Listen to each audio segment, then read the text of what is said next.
Hi guys, walking time.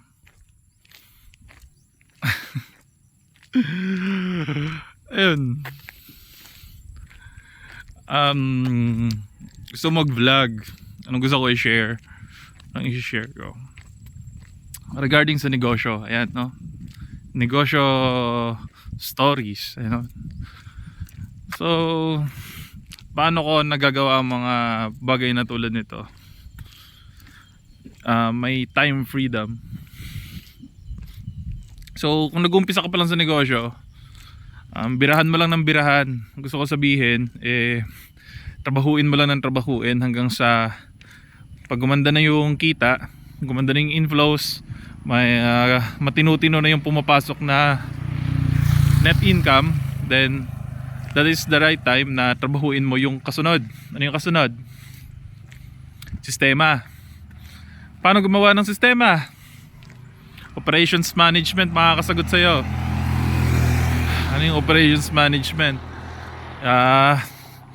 To explain it clearly, no? Na maigsi lang, ilista mo yung buong operations ng iyong negosyo. At pagka nalista mo yung buong operations ng iyong negosyo, i-delegate mo. Maghanap ka ng tao. At ito yung isa sa mga pinaka-importanteng natutunan ko sa paghahanap ng tao. Ibigay mo ang nararapat. Pag ibinigay mo ang nararapat, I'm speaking of sahod. Pag binigay mo ang nararapat, ibibigay din nila sa'yo pabalik yung inaasahan mo. So pinag-uusapan na natin ngayon yung tungkol sa expansion ng business. Ayun, may natutunan ka na naman. Dalawang bagay na yun.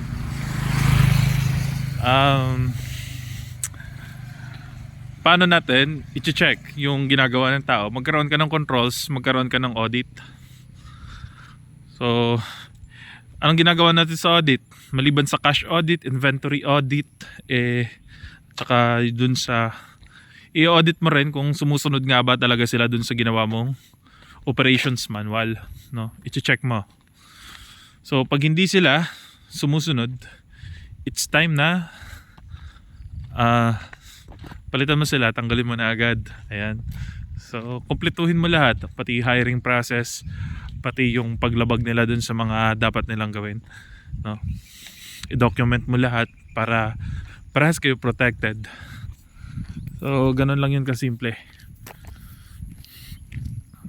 Gawa ka ng operations manual, maghanap ka ng tao, ipatrabaho mo sa kanila yung operations manual. Ganun lang yun, napaka simple. So kaya nagagawa ko ngayong makatakas sa aking mga gawain kasi nga syempre makatakas ako sa aking mga gawain. Wala akong bali, ginagawa ko na lang audit, monitoring, tapos minsan may tinatrabaho rin tayo sa ating negosyo kasi hindi naman lahat ipinasa ko na agad.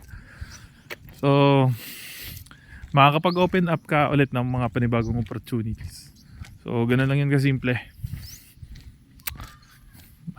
Simple lang sabihin, pero pag ginawa mo na, napakahirap. Lalo na yung pagpapasa ng mga gawain. So una yan, maninibago ka. Pero ganun lang yun, ganun lang.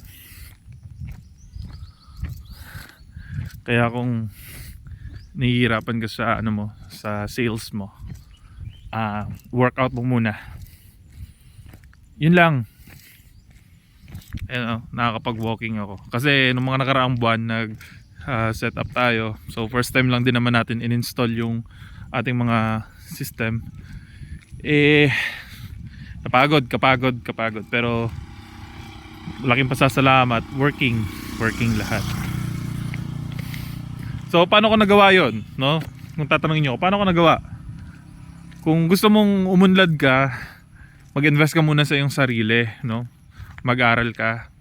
Kumbaga, punuin mo rin yung sarili mo ng mga kaalaman na hindi lang basta nanggagaling sa books, kundi sa mga mentors rin na makikita mo, either paid mentors, online mentors, through DTI, Kapatid Mentorship Program. So, ayun. Inuulit ko, sa una, i-workout muna ang sales. Pag maganda na yung net income, ayan, ulit-ulit na tayo. O day 1 ng walking, bukas wala na, busy na naman ulit. Pero hindi na tulad dati na sobrang busy ngayon ang kinabibisihan natin.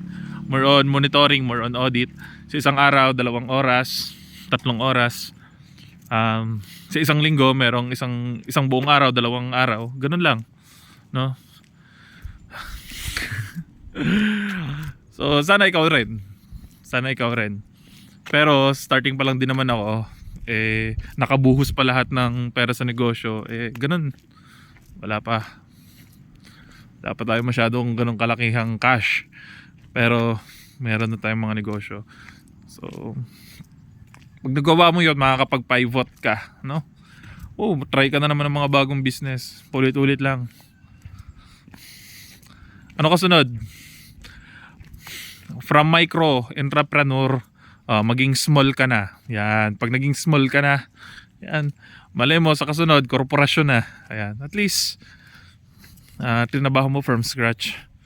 So, sipagan lang. Siyempre, maraming dasal. Bye-bye!